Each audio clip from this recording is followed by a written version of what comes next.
다 같이 자리에서 일어나셔서 한 목소리로 읽도록 하겠습니다. 마태복음 28장 18절부터 20절까지의 말씀을 한 목소리로 읽도록 하겠습니다. 주님의 말씀입니다.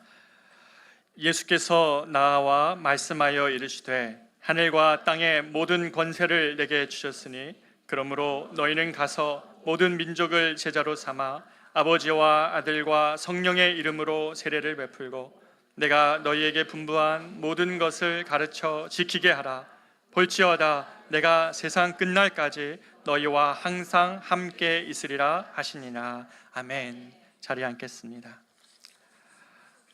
오늘은 저희 교회 교우이시기도 하시고 우리 서울대 CCC의 대표 간사 목사님으로 섬기고 계시는 우리 안종택 목사님을 모시고 말씀을 듣고자 합니다. 참 귀한 사역을 감당하고 계시고 좀 이따 듣게 되겠지만 믿음의 다음 세대들을 세우기 위한 이런 분들의 수고 때문에 교회는 그 삶을, 그 생명을 계속 이어가는 것 같습니다. 우리 안 목사님의 생생한 간증과 말씀을 들으실 때에 하나님께서 우리에게 큰 은혜 주시기를 축복합니다. 우리 목사님 오실 때에 큰 박수로 환영하겠습니다.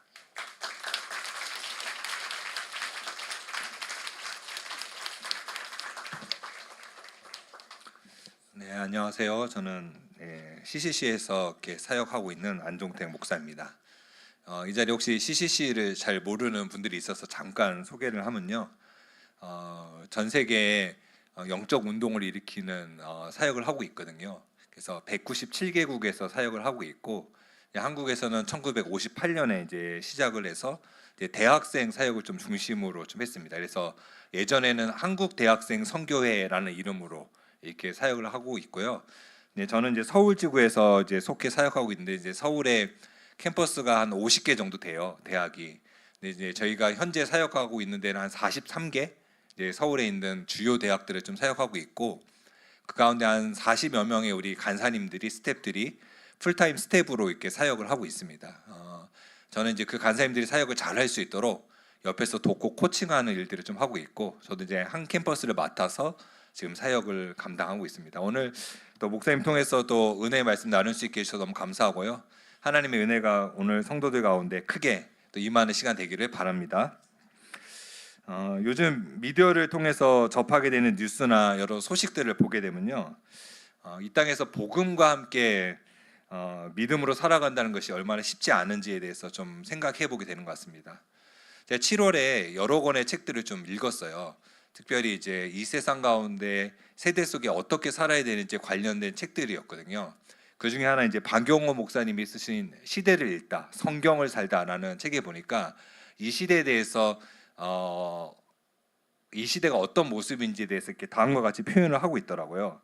AI 시대, 행복 숭배 시대, 비정규직 800만 시대, 힐링 시대, 혼밥 시대, 엔터테인먼트 시대, 피로 시대, 불안 시대, 포스트 크리스텐덤 시대, 냉소 시대.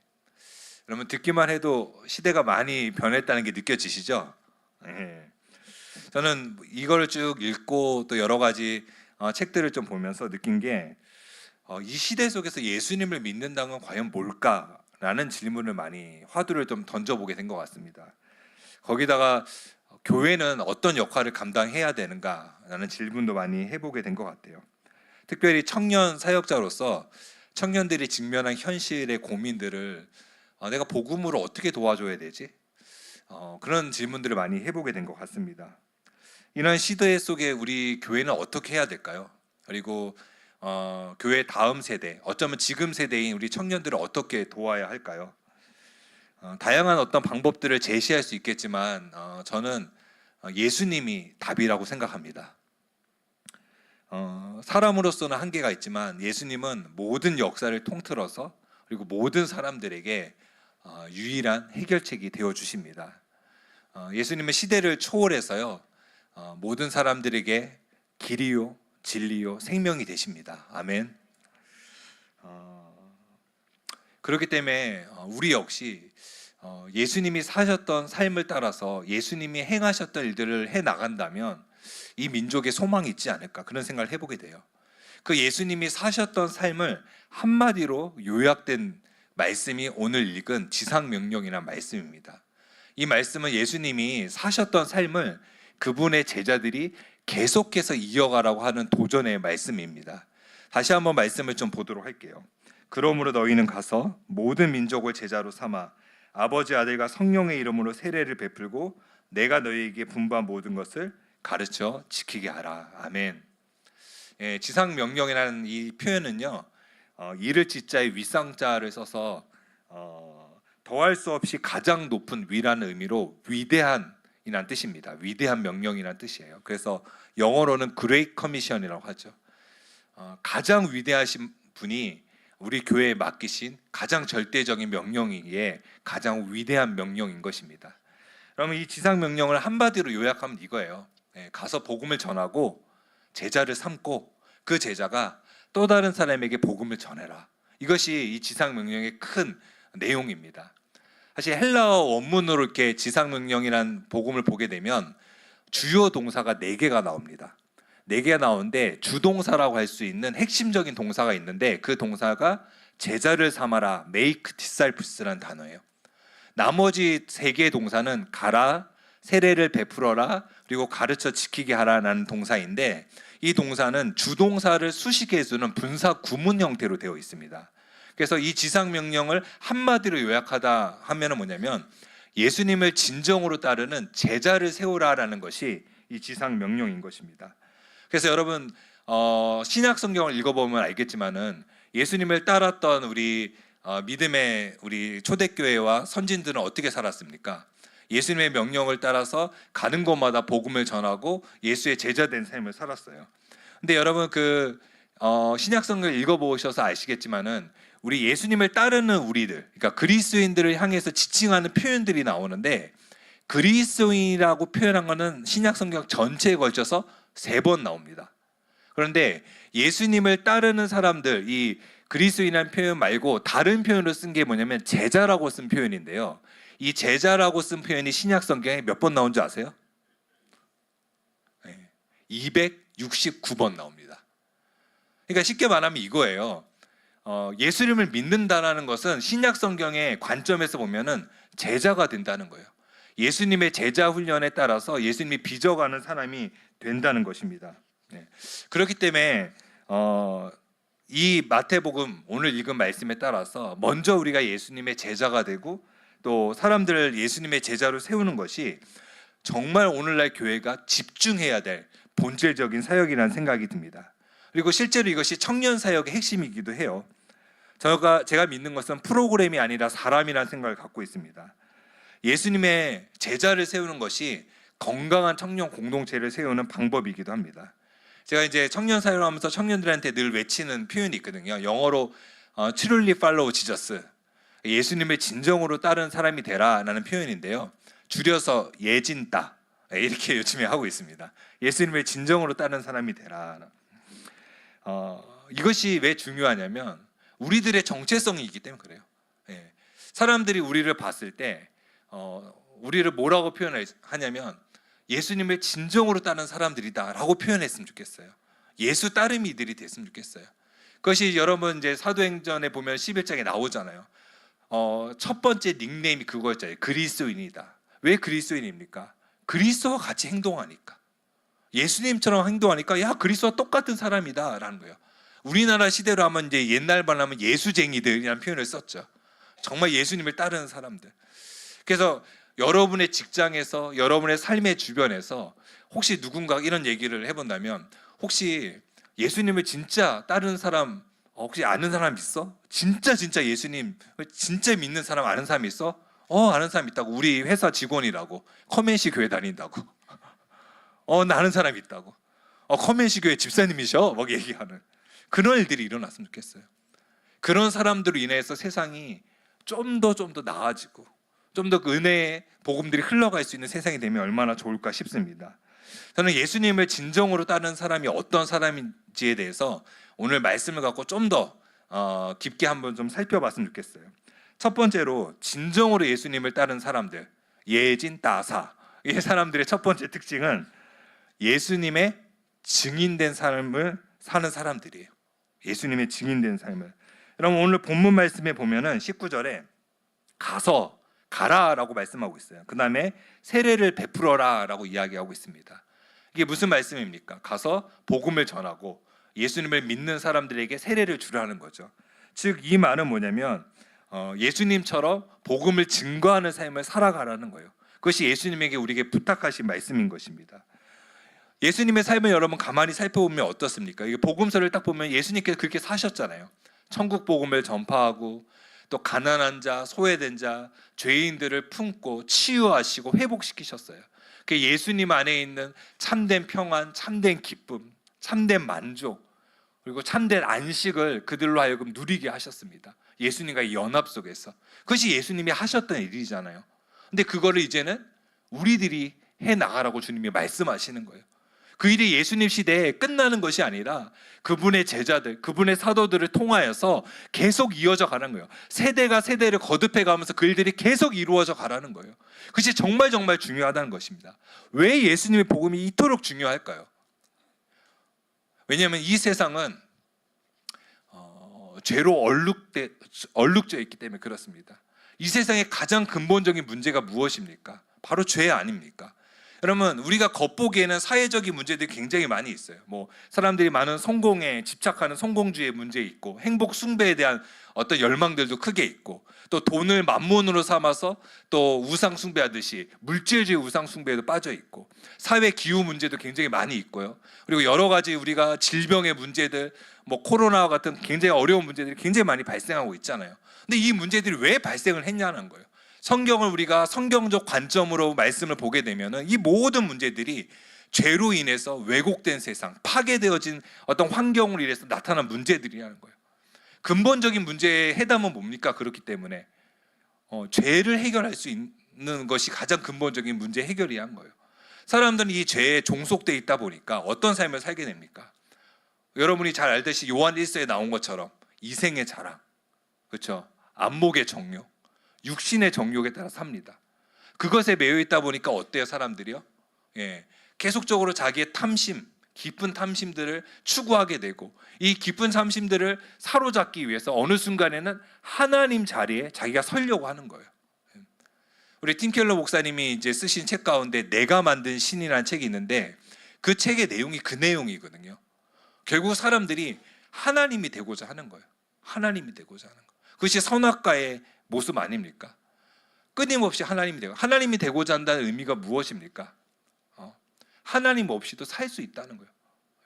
돈이 하나님이 되어버렸어요. 명예가 하나님이 되어버린 거예요. 그것 없이는 살 수 없을 것만 같아요, 사람들이. 그것이 바로 우상 숭배잖아요. 그런 시대를 살고 있는 거죠. 그렇기 때문에 이 모든 문제에 대한 해결이 무엇입니까? 예수 그리스도의 복음인 것입니다. 예수 그리스도의 복음이 없이는 사람들은 물질적 차원에서만 세상을 보고 이해하게 됩니다. 그렇기 때문에 주님은 이 문제를 해결하기 위해서 복음을 제시하고 있고, 우리로 하여금 예수의 증인된 삶을 살라라고 이야기하고 있는 것입니다. 여러분, 성경을 통해서, 그리고 여러분 자신의 경험을 통해서 복음이 우리에게 행한 것이 무엇인지를 잘 알고 계시잖아요, 그렇죠? 우리가 지난번에 우리 담임 목사님을 통해서 또 사마리아 여인 이야기를 들었습니다. 여러 명의 남편들이 있었지만은 그 남편들에게 그 여인의 안에 있는 깊은 갈증을 채워줄 수가 없었어요. 누가 그 여인의 갈증을 채워줬습니까? 예수님이죠. 내가 너에게 영원히 목마르지 않은 생수를 주리라. 그 생수를 마신 그 여인이 변화가 되었어요. 사람들을 피해서 마을에 물을 기르러 왔는데, 이제는 사람들 속으로 들어가서 여기 봐라, 내 모든 것을 알고 계신 메시아가 여기 있다라고 선포하는 삶을 살아갑니다. 변화가 일어난 거죠. 여러분, 삭개오는 어떻습니까? 그 로마 압제 시대 속에 자기가 살 수 있는 유일한 방법은 돈이라는 생각을 갖고 세리가 되어서 살아갑니다. 그 당시 세리라는 직업은 우리나라로 하면 일제시대의 매국노가 되는 것과 똑같은 일이었어요. 사람들은 삭개오를 죄인이라 취급했고, 죄인이기 때문에 삭개오는 유대인의 회당에 참여할 수가 없었어요. 유대인이었지만 회당에 참여할 수 없었던 삭개오는 얼마나 외로웠을까요? 그의 집은 보석으로 아주 돈을 많이 벌어서 굉장히 화려했지만은 아무 유대인들도 찾아오지 않는 집이 된 거예요. 어렸을 때 삭개오는 그러지 않았을 거예요. 어렸을 때 삭개오의 집에는 많은 유대인들이 방문했을 거예요. 사람들이 찾아왔을 거예요. 하지만 세리가 돼서 돈을 많이 벌었는데 여전히 자기의 집은 화려했지만은 여전히 공허한 거예요. 외로운 거예요. 그 삭개오에게 주님이 다가오셨어요. 그 주님을 만난 삭개오가 어떻게 됐습니까? 변화됐죠. 그동안 움켜잡았던 돈이 아니라 그 돈을 놓게 됩니다. 제가 착복한 것이 있으면 4배로 갚겠습니다. 주님, 제게 있어서 돈이 더 중요한 것이 아닙니다. 주님이 더 중요한 겁니다. 복음으로 삶이 변했던 거예요. 바디메오도 예수를 만남으로 눈을 뜨게 됐고, 중풍병자도 고침을 받게 됐고, 그리고 교회를 핍박했던 사도였던 바울은 어떻게 됐습니까? 나중에 복음을 증거하는 귀한 사역을 감당하게 됐죠. 예수님이 우리에게 증인된 삶을 살라고 하시는 것은요, 복음만이 진정으로 우리의 삶을 변화시키는 유일한 해결책이 되기 때문입니다. 아멘. 저는 20년 동안 이렇게 청년들 사역을 해오고 있습니다. 대학생들에게 복음을 전하고 또 그들을 예수님을 진정으로 따르는 제자로 세우는 일들을 해오고 있습니다. 제가 보니까 한 3, 4년 뒤면요, 입학하는 신입생과 제 나이 차이가 30년 차이가 나더라고요. 굉장히 오랫동안 사역을 했다는 생각이 듭니다. 그렇게 안 보이죠? 대학생 사역을 해서 이렇게 동안을 얻었습니다. 할렐루야. 근데 오늘날 대학생들을 보면요, 정말 복음이 필요하구나 생각을 많이 하게 돼요. 많은 학생들이 좋은 대학에 들어가면 성공의 지름길이다라는 이 세상의 명제로 정말 고등학교 때 열심히 공부해서 대학에 들어옵니다. 그럼 대학에 들어오면 정말 어때야 돼요? 이제 성취했잖아요. 막 좀 안심하고 좀 누릴만도 한데 전혀 그렇지가 않아요. 대학에 딱 들어온 지 딱 한 달입니다. 딱 한 달. 대학 합격 통지 딱 받고 한 달 막 즐거워요. 근데 이제 대학에 입학하고 나서는 삶이 달라집니다. 불안한 미래와 막 여러 걱정들에 이렇게 사로잡혀요. 20살짜리 애들이요. 대학에 들어오긴 했는데 사실 솔직히 말해서 수능 점수 맞춰갖고 대학에 들어온 거다 보니까 전공이 잘 몰라요. 전공을. 그러다 보니까 전공이 맞지가 않은 거예요. 내가 이 전공을 계속 해도 되나? 그래서 요즘 학생들이 이제 그 복수 전공을 많이 하거든요. 이제 많이 하는 애들은 전공을 3개씩 합니다. 3개씩 하면 졸업하기까지 해야 될 공부가 너무 많아요. 과제로. 너무 바쁜 거예요. 그 삶에 지치고, 근데 내가 이게 또 맞는지 걱정도 되고 미래에 대해서 불안함을 느낍니다. 그래서 자기 나름대로 막 겪는 어려움들이 많아요. 근데 부모님은 이걸 잘 이해를 못하는 거예요. 그러다 보니까 이제 세대 간극이 생기게 되고요. 대학생들이 이 마음을 어디다 나누지 못하니까 자기 혼자 끙끙끙 앓다가 힘들어하는 것을 보게 됩니다. 제가 서울대 사역을 하고 있어서 서울대 이야기를 좀 해보면요, 우리 서울대 학생들은 이제 서울대학교 딱 입학을 이제 하기 전에 합격 통지서를 딱 받는 순간 이 어깨에 뽕이 산처럼 높아집니다.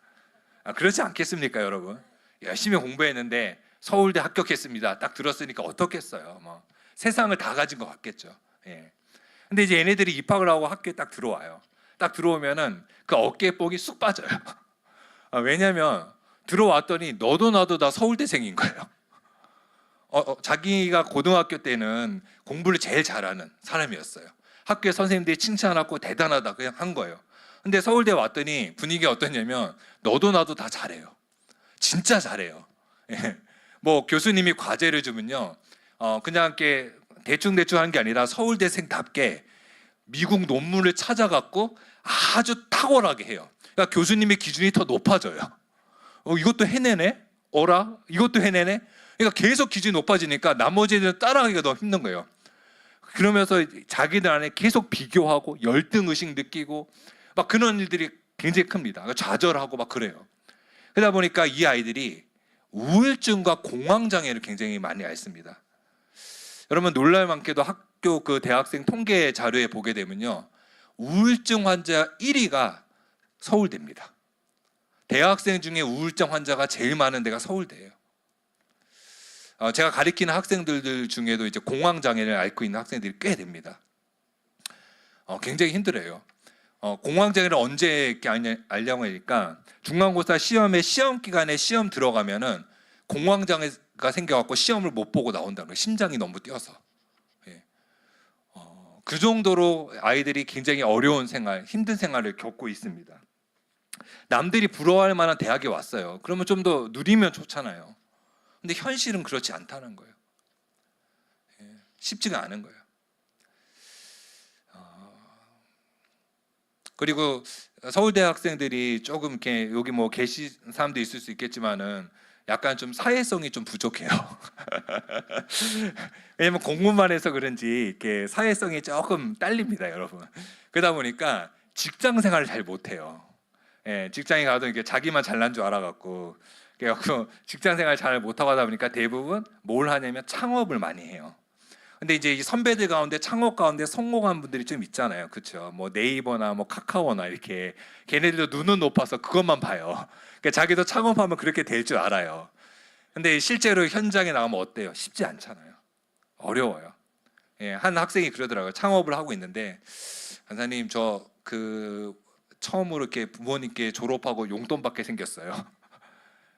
서울대를 졸업했는데 쉽지 않은 거예요. 왜? 근데 자기들 안에 어떤 부담이 있냐면 인원 부담이 있는 거예요. 내가 서울대를 졸업했는데 가장 부담은 부모님의 친구 때문에 가장 부담이 된다는 거예요. 부모님의 친구들이 물어보는 거예요. 아이고 누구 아들 누구 딸 이렇게 서울대 졸업했는데 뭐 해? 딱 물어보면은 뭘 얘기를 해야 되는데 얘기를 못 하니까 그게 자기에게 너무 부담이 된다는 거예요. 야, 이게 요즘 젊은이들이 청년들이 참 많은 고민들을 안고 살고 있구나 생각이 듭니다. 그들에게 필요한 게 뭘까요? 저는 그들의 삶을 이해해주고 응원해주고 공감해주는 건강한 어른들이 필요하다는 생각이 들고요. 무엇보다 예수님의 복음이 필요하다고 생각이 듭니다. 예수님의 복음을 통해서 그들이 하나님 안에서 일으킴을 받고 하나님의 자녀로서의 새로운 정체성을 받고 새로운 비전을 발견할 때 삶의 소망이 있다는 생각이 듭니다. 그래서 정말 우리가 예수님의 진정으로 따르는 사람으로서 끊임없이 복음 증거하는 삶을 살아야 된다고 생각이 듭니다. 근데 이것이 청년들만의 이야기일까요? 그렇지 않습니다. 모든 사람들에게 복음이 필요합니다. 각자 나름의 괜찮다 하면서 포장은 하고 있지만 나름의 어려움들을 지니고 사는 것이 우리의 삶의 모습 아닙니까? 복음이 필요합니다. 주님을 만나서 변화되는 것이 필요합니다. 그럼에도 우리가 참 감사한 것은 하나님께서 지금도 복음의 역사를 통해서 신실하게 일하고 계시다는 것입니다. 제가 사진을 좀 한번 보여드릴게요. 네. 이번에 CCC에서 여름 수련회를 했는데요. 전국에 8,000명의 대학생들이 모였습니다. 예, 비가 억수같이 쏟아졌어요. 진짜 여기 사진으로는 보이지 않지만은 비가 너무너무 많이 쏟아졌습니다. 무주에서 했거든요. 근데 이 비가 억수같이 쏟아지는 현장 속에서 대학생들이 주님을 찬양하고 주님을 예배하는 모습을 보니까 큰 감격이 됐어요. 야, 우리 미래에 소망이 있구나. 예.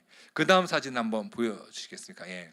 학생들이 자리에 일어나서 이렇게 주님께 막 헌신하며 이렇게 하나님 앞에 자기 인생을 결단하겠다고 이렇게 구호를 외치는 장면입니다. 예, 당연히 일어나서 외치는 학생들은 서울대 학생들입니다. 제가 제자들이라서 한번 사진을 찍었습니다. 예. 그 다음 사진 한번 보여주시겠습니까? 네, 이 사진은 뭐냐면 이 8,000명이 모인 이 집회에 400명의 불신자 학생들이 참석을 했습니다. 놀랍죠, 여러분? 예. 물론 이들이 오게 된 것은 수련회 때문에 오게 된 건 아닙니다. 우리가 꼬실라제이션이라고 해갖고 학생들을 꼬셨거든요. 여름 수련회 가면은 멋지고 잘생긴 남학생이 5,000명이 오고 여학생이 5,000명이 있어. 진짜요? 하면서 온 거예요. 예. 왔더니 새로운 세상이 열려갖고 얘네들이 일단 충격을 좀 먹습니다. 첫날 막 저녁 집회를 하고 막 기도를 하니까 얘네들이 굉장히 충격을 먹는 거예요. 이쁘게 생긴 우리 언니나 막 그런 사람들이 막 울면서 기도를 하니까 자기 생각과 너무 다른 상황에 굉장히 충격을 받습니다. 이 날은 이제 마지막 날인 거예요. 이 불신자들에게 예수님을 인격적으로 이렇게 영접하는 초청하는 시간인데요. 제가 이 세 친구 반인데 책임으로 섬겨갖고 이 자리에 있었습니다. 66%의 학생들이 예수님을 인격적으로 영접했습니다.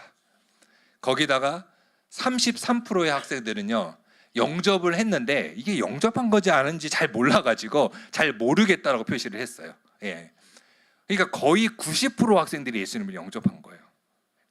여러분 지금 이 시대도요 400명의 학생이 예수님을 전혀 모르는 사람이 교회를 한 번도 다녀본 적이 없는 학생들이 참여해서 예수님을 믿는 일들이 일어나고 있다는 거예요.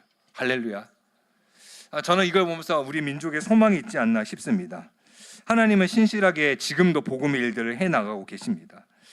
우리 교회가 커맨시 교회가 이 복음 전할 일들을 정말 잘 감당했으면 좋겠습니다. 이 학기에도 가을에도 우리가 전도 축제를 이렇게 기획하고 있잖아요.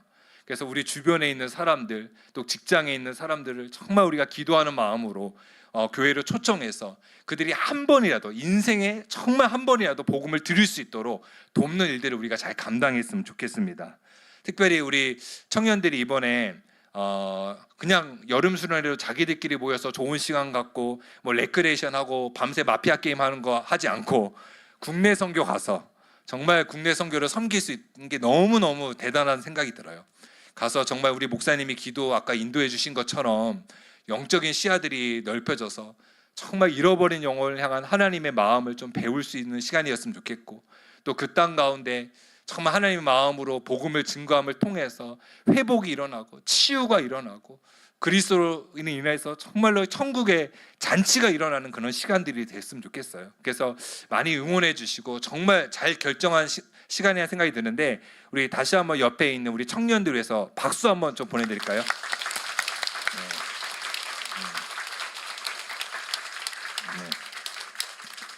네, 두 번째는 예수님을 진정으로 따르는 사람들의 특징은요, 예수님의 제자로 살면서 제자를 세우는 사람들이라는 거예요. 20절 말씀에 보면요, 예수님은 내가 너에게 분부한 모든 것을 가르쳐 지키게 하라라고 말씀을 하셨습니다. 이것은 곧 예수님의 길을 걷는 제자의 삶을 가르치라는 의미입니다. 제자 훈련이 아주 핵심적인 사역이라는 거예요. 네. 여러분, 예수님의 사역의 삶을 모습을 보면 어떻습니까? 예수님이 대중 사역을 하셨지만 사실 예수님이 집중해서 사역했던 거는 12명의 제자를 키우시는 거였어요. 12명의 제자들과 함께 먹고 잠을 자고 그들을 가르치는 일에 온 힘을 다해 쏟으셨습니다. 왜 그렇게 하셨습니까? 예수님이 승천하신 이후에 예수님의 일을 해나갈 사람들이 필요했던 거예요. 그래서 예수님이 승천하신 후에 그 일을 해나갈 사도들을 준비시켰던 거죠. 근데 그 일들을 하나님께서, 예수님은 교회가 계속적으로 해나가라고 도전하고 있는 거예요. 교회가요. 그래서 교회가 세대와 세대를 이어져서 계속 사람들을 세워가고 다음 세대를 세우는 이 제자 삼는 사역을 해 나가는 것이 필요하다는 것입니다. 근데 이 사역들이 오늘날에게도 특별히 또 청년들에게도 정말 필요하다는 생각이 드는데, 그 이유는 뭐냐면 세상이 사람들로 하여금 세상의 길을 걷도록 미혹하고 있기 때문에 그렇습니다. 고린도 후서 말씀에도 바울이 이렇게 고백을 했어요. 이 세상의 신이 믿지 아니하는 자들의 마음을 혼미하게 하여 그리스도의 영광의 복음의 강체를 비치지 못하게 함이니. 죄로 왜곡된 세상이죠. 그러다 보니까 세상이 끊임없이 사람들을 어떻게 합니까? 잘못된 환상을 심어주고 있는 거예요. 성공해야 돼, 그것이 행복이야, 그러면 여러 가지 돈이 최고야, 막 이런 것들을 계속 주입합니다. 그런 세상에 청년들이 살다 보니까 어떻게 해요? 그것이 맞는 것 같아요. 그래서 영끌족이라는 표현을 쓰고 있죠. 뭔가 내가 영끌해서 집을 사야지 그것이 내 미래를 보장한다는 생각을 갖고 있는 거예요. 하나님이 미래의 보험이 아니에요. 자기 자신이 미래의 보험인 거죠. 그렇게 살아갑니다. 근데 그것이 맞다라는 환상을 세상이 심겨주고 있고, 그러다 보니까 청년들도 그 안에 넘어가는 거예요. 그렇기 때문에 제자 훈련이 필요한 거예요. 말씀 가운데 살아가는 것이 필요한 거예요. 방향과 기준이 필요해요. 오늘날 시대의 가장 큰 문제는 방향을 잃어버렸다는 거예요. 미아가 돼버린 거예요. 이 시대에서 정말 필요한 거는 방향이에요. 그 방향이 뭡니까? 하나님의 말씀이에요. 말씀. 그 말씀을 뿌리내리도록 하는 것이 뭐냐면 제자 훈련인 거예요. 이 훈련을 통해서 하나님을 경외하는 삶이 무엇인지, 믿음으로 사는 삶이 무엇인지, 거룩하게 사는 삶이 무엇인지 배워야 하는 거예요. 그걸 배우지 않으면 세상의 물줄기에 휩쓸려 갈 수밖에 없는 거예요. 살아있는 물고기는 어떤 물고기입니까? 물줄기에 휩쓸려 가지 않고 거슬러 올라갈 수 있는 물고기가 살아있는 물고기예요. 죽은 물고기만이 그 물줄기를 저항할 수 있는 힘이 없기 때문에 휩쓸려 가는 겁니다. 근데 청년들이 지금 죽어가고 있어요. 청년들이 죽어가고 있어요. 세상의 물줄기에 휩쓸려 가고 있다는 거예요. 그들에게 필요한 게 뭡니까? 제자 훈련인 거예요. 물론 이건 청년만의 이야기는 아닙니다. 우리 모두에게도 해당됩니다. 끊임없이 오늘 예배를 드리고 내일 세상을 나가게 되면 어떻습니까? 세상의 수많은 뉴스와 이야기들이 내 생각을 막 혼동시켜요. 이렇게 살아야 되는 거 아닌가? 나도 주식을 이 정도 투자해야 되는 거 아닌가? 내가 이걸 해야 되는 거 아닌가? 생각들이 너무 많이 있어요. 그 생각 속에서 내가 어떻게 살아야 될지 잘 몰라요. 물어봐요. 네이버에게 물어봐요. 근데 네이버가 답이 아니잖아요. 우리의 답은 어디에 있으니까? 예수님이잖아요. 그렇기 때문에 말씀의 훈련을 받는 게 정말 중요해요. 제자로 훈련되는 것이 결국 우리가 성장하고 올바로 주님의 길을 걷는 방법이라는 생각이 듭니다. 시편 말씀해 보면요, 주님이 하나님이 이렇게 우리에게 말씀하셨어요. 같이 한번 읽어볼까요? 시작.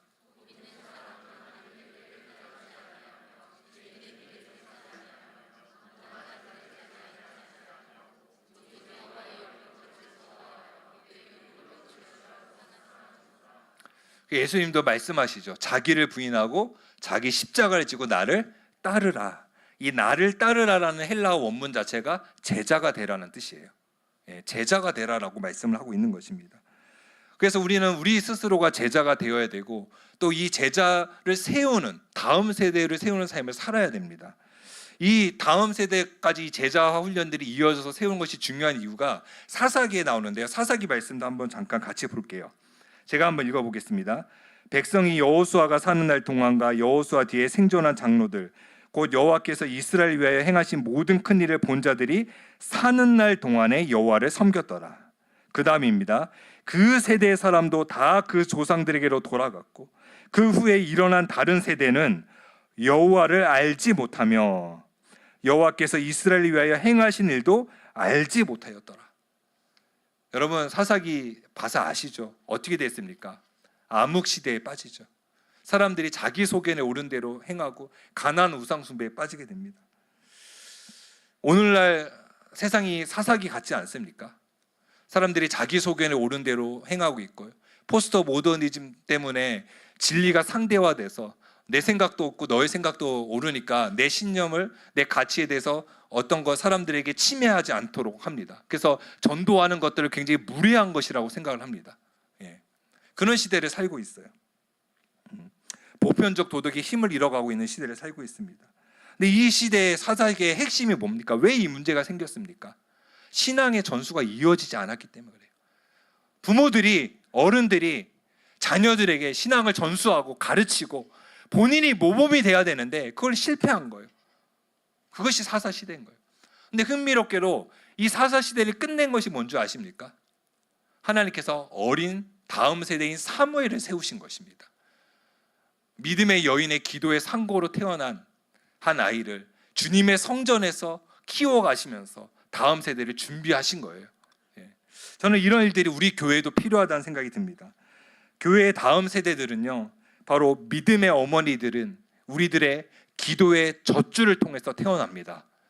정말 우리가 기도했으면 좋겠습니다. 다음 세대를 위해서 기도하고 그들을 양육하고 세워가는 일들을 해나갔으면 좋겠습니다. 우리 청년부뿐만 아니라 중고등부, 또 아동부, 또 유아부까지 있는데요. 정말 그 아이들을 믿음으로 잘 양육했으면 좋겠습니다. 잘 세웠으면 좋겠습니다. 제자 훈련을 통해서 정말 말씀을 잘 가르쳤으면 좋겠습니다. 세상은 다원주의야 그리고 진화론을 가리키는데 그 과학이 답이라고 이야기를 하는데 그렇지 않다. 세상은 다르게 보는 관점이 있다. 그는 성경에서 가르치는 관점이다. 하나님이 세상을 창조했다. 그리고 하나님 말씀대로 사는 것이 진짜 거룩한 삶이다라고 가르칠 수 있는 그런 어른들이 필요합니다. 청년들이요, 가장 힘들은 것이 세상과 이 믿음과 복음과의 어떤 괴리 때문에 굉장히 힘들어합니다. 정말 믿음의 본을 보여주는 어른들이 없어서 많이 힘들어합니다. 직장에 나갔더니 예수를 믿는다고 하는데 세상 사람과 별반 다를 바 없는 그런 모습을 보면서 자기가 여태까지 믿어왔던 그 믿음에 대해서 고민하고 흔들립니다. 어른이 필요합니다. 어른이 필요합니다. 진짜 예수님의 진정으로 따르는 어른이 필요합니다. 정말 하나님을 경외하는 어른이 필요합니다. 이 시대 속에서도 세상에 굴하지 않고 복음과 함께 살아가는 어른이 필요합니다. 그 어른들이 여러분이 되어주셨으면 좋겠습니다. 사도 바울은 이렇게 말씀하고 있습니다. 고린도 교회를 향해서 내가 그리스도를 본받는 자 된 것 같이 너희는 나를 본받는 자가 되라. 여러분, 이런 어른이 우리가 되었으면 좋겠습니다. 우리 커맨시 교회 이런 어른들, 믿음의 어른들, 거룩한 어른들이 정말 세워져 가고 또 이들을 통해서 다음 세대들이 세워져 가는 일들이 일어났으면 좋겠습니다.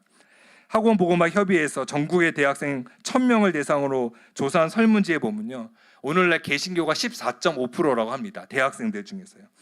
불교가 계속적으로 성장하고 있는데 이 청년들한테 만약에 당신이 종교를 갖는다면 뭘 갖겠습니까 했을 때 1위가 불교가 됐어요. 20%에서 40%로 증가를 했습니다. 당연히 개신교는요 추락하고 있습니다. 너무나도 안타까운 상황인 것 같아요. 개신교 대학생, 교회를 다니는 대학생 중에 10명 중에 4명은 가난한 성도로 나타났고요. 또 교회에 출석하지 않는다고 표현한 그 개신교 학생들이 42%나 됩니다. 실제로 대학생 100명 중에 8명이 교회를 나가고 있는 거예요. 그리고 대한예수교 장로회 총회에 따르면요, 몇 년 동안 청년 부서가 사라진 교회가 전체 교회 50%라고 합니다. 이렇게 가다가는 우리 교회는 어른들로, 노인들로 가득 찰 것 같습니다. 정말 우리가 다음 세대를 세우고 사역을 감당했으면 좋겠습니다. 저도 청년 사역을 20년 동안 해오고 있지만 여전히 어렵고 힘이 든 사역입니다. 청년들을 어떻게 도와야 될지 많이 고민이 됩니다. 제가 하는 거는 그들의 아픔을 공감하고 그들의 이야기를 귀를 기울이고, 가장 많이 하는 것 중에 하나는 뭐냐면 커피 사주고 밥 사주는 거예요. 꼰대가 되기 싫어갖고요, 그냥 카드만 줍니다. 애들이 제일 좋아하더라고요. 그렇게 들어주고 말씀으로 양육하고 기도해주고 응원해주고, 그랬을 때 청년들이 마음을 열고 정말 제 이야기를 듣기 시작하더라고요. 그렇게 한 명 한 명의 청년들이 세워질 때 우리 한국교회 다음 미래가 있을 걸로 믿습니다. 솔직히 쉽지는 않지만 우리 주님이 우리와 함께 하시기 때문에 소망이 있다는 생각이 듭니다. 오늘 말씀을 정리하겠습니다. 무엇보다 우리 자신이 예수님을 진정으로 따르는 사람들이 되었으면 좋겠어요. 그래서 예수님의 증인이 되고요, 여러분들이 먼저 예수님을 따르는 제자가 되고, 또 다음 세대를 위해서 기도하고 또 세우는 일들을 잘 감당했으면 좋겠습니다. 근데 이와 같이 사는 것이 정말 중요함에도 불구하고 쉽지 않은 게 현실이잖아요. 나도 모범이 되고 싶은데 그게 잘 안 되는 게 현실이잖아요. 그래서 주님이 오늘 우리에게 약속을 주고 계십니다.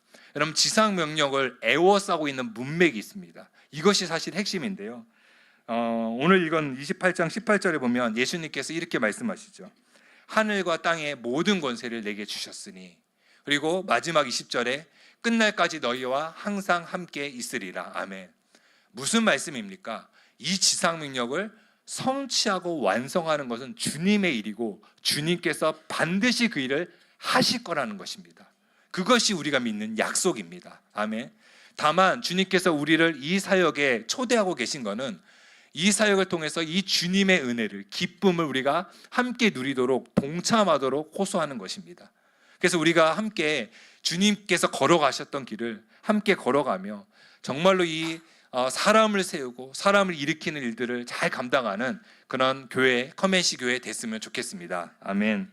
우리 함께 찬양 드릴까요? 예수의 길이라는 찬양인데요, 이 찬양 함께 2번 정도 부르고 함께 기도하는 시간을 좀 가졌으면 좋겠습니다.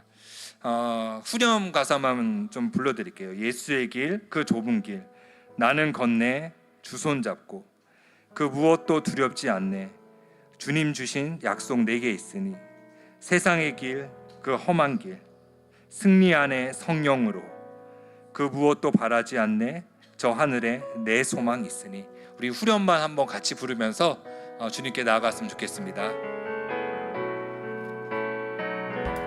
예수의 길, 예수의 길, 그 좁은 길, 나는 건네 주 손잡고, 그 무엇도 두렵지 않네, 주님 주신 약속 내게 있으니, 세상의 길, 그 험한 길, 승리하네 성령으로, 그 무엇도 바라지 않네, 저 하늘에 내 소망 있으니. 다시 한번 예수의 길, 예수의 길, 그 좁은 길, 나는 건네 주 손잡고, 그 무엇도 두렵지 주신 약속 내게 있으니 세상의 길 그 험한 길 승리하네 성령으로 그 무엇도 바라지 않네 저 하늘에 내 소망 있으니. 이 시간에 함께 기도했으면 좋겠습니다. 여전히 이 세상 가운데 주님이 필요한 사람들이 너무 많습니다. 예수님이 없이는 소망이 없는 자입니다. 신음하고 아파하고 마음 가운데 큰 상처와 어려움 가운데 겪고 있는 사람들이 많습니다. 경제적인 어려움도 겪고 있을 뿐만 아니라 마음의 아픔 가운데 있는 사람도 너무나도 많이 있습니다. 그들에게는 예수 그리스도의 복음이 필요합니다. 우리가 그 복음을 나눠주는 사람이 되었으면 좋겠습니다. 그 복음을 증거하는 삶을 살게 해달라고 기도합시다. 또한 우리가 예수님의 참된 제자가 되어서 정말로 아버지 이 세상 가운데 예수의 길을 걷는 사람이 되게 해달라고 기도하며, 또한 우리가 다음 세대를 세울 수 있는 그런 정말 주님의 복음을 따라 정말 제자 삼는 삶을 살아갈 수 있도록 기도했으면 좋겠습니다. 오늘 주신 말씀을 우리가 기억하면서 우리에게 주신 마음을 갖고 하나님 앞에 간절히 기도하도록 하겠습니다. 기도하시겠습니다. 하나님 아버지 하나님, 정말 오늘 하나님 들은 말씀드리기 없는 주님 앞에 나아갑니다. 하나님 세상 가운데 정말 얼마나 많은 사람들이 각자의 문제로 아파하며 어려워하고 있습니까? 질병 가운데 아파하는 사람들, 아버지 경제적 어려움 때문에 아파하는 사람들, 아버지 하나님 또한 아버지 앞날의 미래에 대한 불안 때문에 힘들어하는 사람들, 아버지 우리 청년들은 더 힘들고 어렵습니다. 하나님 어떻게 살아가야 될지, 무엇을 하며 살아가야 될지, 내가 잘하는 것은 무엇일지, 내가 좋아하는 것은 무엇인지 알지 못해서 많이 힘들어하고 많이 어려워하고 있습니다. 세상의 그리스도의 사랑의 보이는 험한 길 승리하네 성령으로 그 무엇도 바라지 않네 저 하늘에 내 소망 있으니 예수의 길 그 좁은 길 나는 걷네 주 손잡고 그 무엇도 두렵지 않네 주님 주신 약속 내게 있으니 세상의 길 그 험한 길 승리하네 성령으로 그 무엇도 바라지 않네 저 하늘에 내 소망 있으니. 우리가 한 가지만 더 위해 기도하고 오늘 예배를 마치기를 원하는데요, 곰곰이 생각해 보십시오. 20년 후에 한국교회 미래가 있습니까? 예전에는 기독교인 수치가 30%에 육박했었던 때가 있었고, 그래서 민족 복음화를 꿈꿨던 그러한 시대가 불과 20년 전입니다. 그런데 지금 대학생 100명 중에 8명 정도만 예수를 믿고 있는 이러한 현실 속에서 우리가 기성세대가 우리 앞선 믿음의 선배들의 은혜를 입고 우리가 이렇게 신앙생활을 한다면, 우리가 이 다음 세대들을 향하여서도 우리가 이 복음을 전해주기 위하여서 우리가 정말 마음을 낮추고 이들의 이야기를 듣고 이들의 고통이 무엇인지, 이들에게 어떠한 복음이 필요한지를 하나님 전해주지 않는다면 교회의 다음 세대의 미래는 너무나 암울한 것이 수치적으로 드러나 있습니다.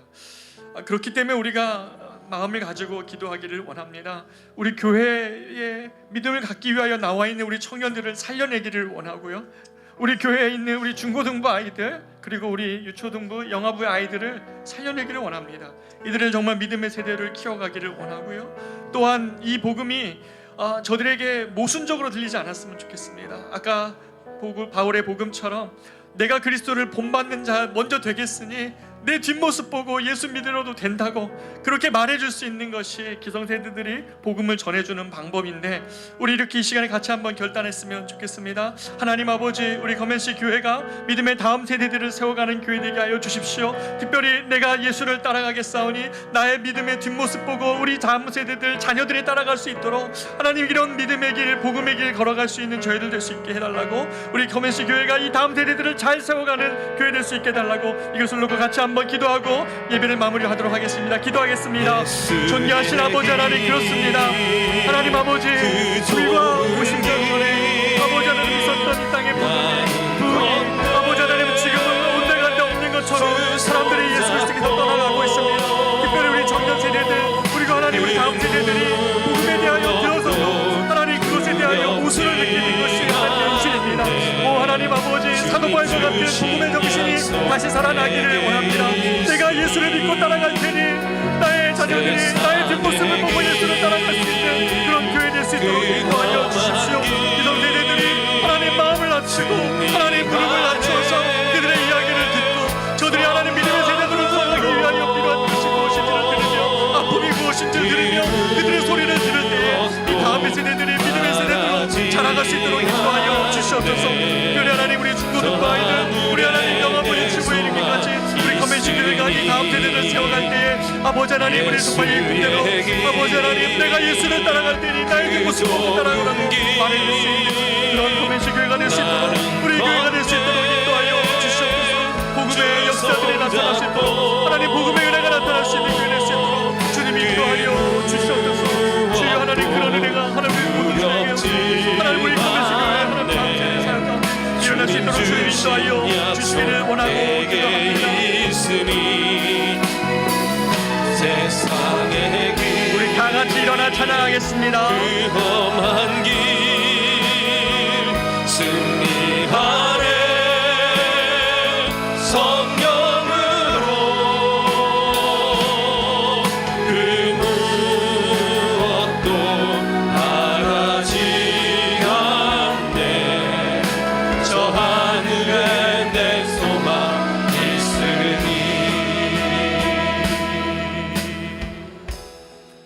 이제는 우리 구주 예수 그리스도의 은혜와 하나님의 말로 다할 수 없는 사랑하심과 성령님의 인도 보호 교통 깨닫게 하심이 하나님 우리가 이 시대를 직시하고 이 시대 앞에서 이 복음으로 사람들을 세워가는 일에 우리 커맨시 교회를 부르셨음을 믿고 각 가정마다 이 꿈으로 나아가는 사랑하는 모든 성도들 머리머리 위에, 그리고 하나님 우리 커맨시 교회의 귀한 청년들이 이번 한 주 복음의 역사를 위해 나아가는 저들의 걸음 위에 우리 교회에 있는 모든 다음 세대들 한 사람 한 영혼 머리머리 위에 이제로부터 영원토록 함께 있을지어다. 아멘.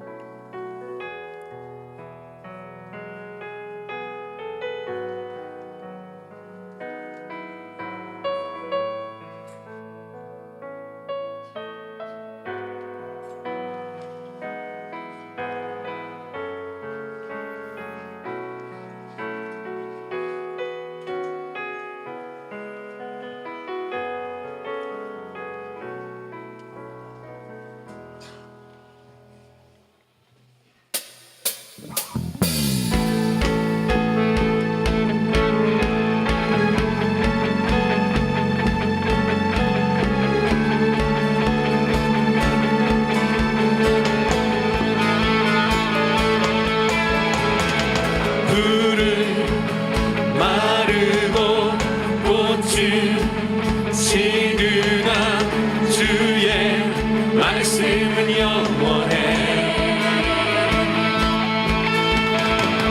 풀은 마르고 꽃은 시드나 주의 말씀은 영원해 주의 말씀은 믿는 자 그의 구원을 얻으리니 주의 말씀을 행하는 자 그의